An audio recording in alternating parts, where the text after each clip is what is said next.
How's it going, everyone? Welcome back to my channel. It's Christina from Photo Sprouts here. Today I want to show you the behind the scenes of a photo shoot that I did in Port Costa, California. So Port Costa is a small, vintage, and a very cute little town that has a lot of interesting elements. And one of those elements that I'm looking for is the Burlington Hotel. I mean, outside of Burlington Hotel, not inside. So yeah, I had my model, Rona, to help me to do this photo shoot in which I'll show you my portrait styles. Sometimes I'll just use pure natural light, sometimes I'll use a flash as a fill light, or use it as a main light to create some dramatic portraits. Today I'll show you both, just like the previous portrait tutorials that I did on YouTube. So Port Costa also has some vintage cars and old streets in the town, but we were not able to shoot them because it rained right after we did the Burlington Hotel photo shoot. So we'll probably leave it to next time. When the light is clean, has no color cast, and is strong enough to illuminate the model, then no flash is needed. Say for instance, when you're shooting in an open shade in which the light is soft and evenly wrapping around the subject, then no flash is needed. And at the same time, you have to be aware of the background. And as you expose for the subject, if the background is still properly exposed, then that means you're shooting at a good spot and no flash is needed. And usually for these type of portraits, I'll use a telephoto lens to capture full body or close-up headshots. However, in certain locations in which the light intensity is not strong enough to light up the model, then a fill flash is needed. Say for instance, if I'm shooting in a complete shade, then I will leave shadows on the model's face if I do not have a fill flash. So a flash in these scenarios is used as a soft fill light to fill up the shadows. And apart from being used as a fill light, the flash can also be used as a main light to create some dramatic portraits. So in these type of photos, you want to underexpose the ambient light to create that dark and moody background. And you light up the model with a powerful flash to overpower the ambient light. And in these photo shoots, I usually use a wide angle lens, say a 35mm, to create full body shots or third quarter body shots. So I'm going to show you the behind the scenes in which I use the flash as a fill light, main light, and just use pure natural light. And then I'll let you contrast the difference.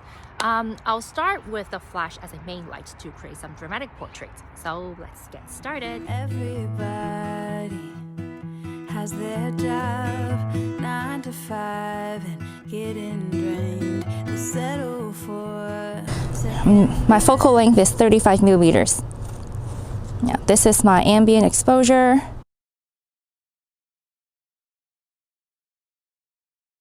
Flash is on full power. Okay, yes, a very light smile. Your right hand on the jacket, grip the side of the jacket. Slide it down more, slide it down more. Yes, okay, good. What if I don't have a flash? Then I have to do everything I can to expose for the subject, which is like this.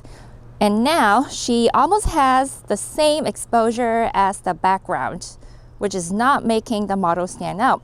So one good thing about using off-camera flash is you can underexpose the background and then light up the model with a powerful flash so as to create the contrast and make your photos more dramatic.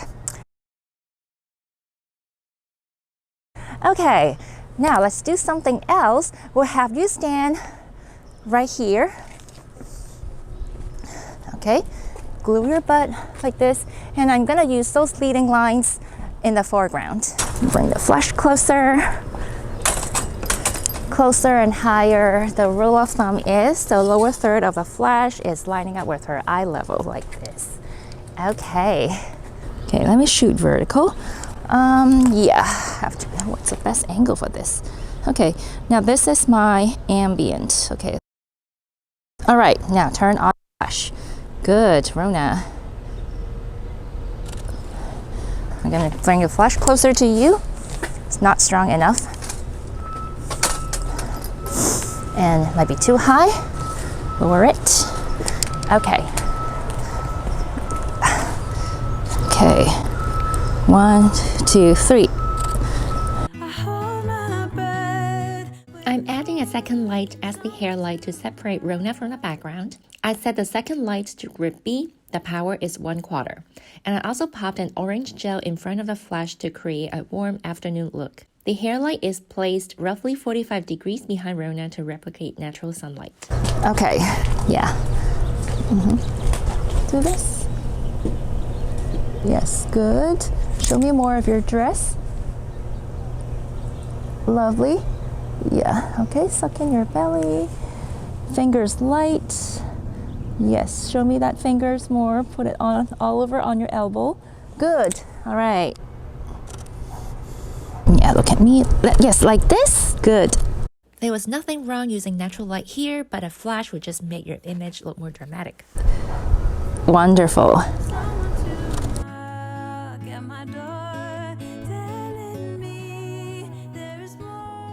So here I'll shoot some natural light and then we'll add the flash. Okay, I'm gonna expose for Rona's skin. Okay, so Rona's, extend that one leg over. Good. The other leg more, extend more, both legs. Yes, lovely. The 35 millimeters is gonna make her legs even look longer. Good. Look to your left. Good. Chin up more. Yes, put that hand underneath your chin, under the chin. The other hand, the left hand. Yes, good. Put this hand here. Yes, nice. Light smile. It was an overcast day, so the sunlight is distributed evenly and softly all over the place. Therefore, shooting in pure natural light also works when both the model and the background are properly exposed. I do not have to balance the ambient and the subject exposures with a flash. However, I think it's just a plain portrait. Let's see if we can do better by using the flash as the main light. Okay. Bring the flash closer. Good. Lean slightly towards me and chin up more, look up. Good.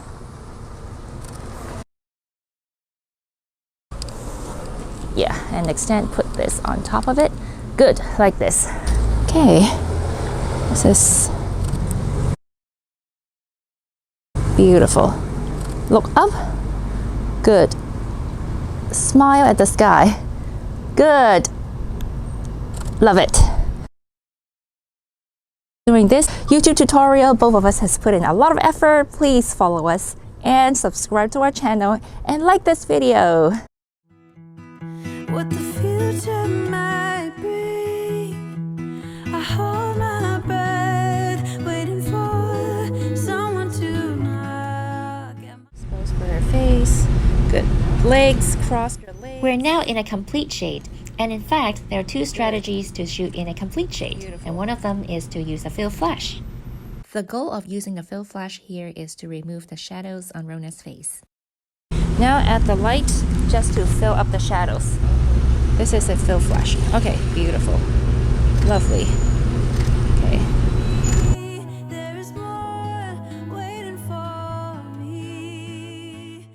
There's another strategy to shoot in a complete shade, but first, how do you distinguish between an open shade, a complete shade, and a closed shade? What type of location is the best for creating dramatic portraits? Check out my new online class, From Natural Light to Off-Camera Flash Portraiture. I'll break down each ambient light scenario and show you the best strategy for each case. I went back to pure natural light again because I was looking for some fresh, happy, and colorful images. I turned Rona around so the harsh sunlight was behind her and became my hair light. This harsh sunlight got reflected on the neutral color pavement and light up Rona's face, and the light intensity is strong enough to properly illuminate her skin.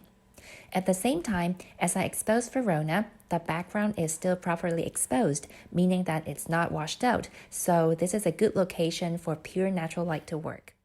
As I've said in PhotoSprout's portrait workshops, using pure natural light effectively can be more challenging than adding a flash, because there's just one exposure, and it has to work on both the subject and the background.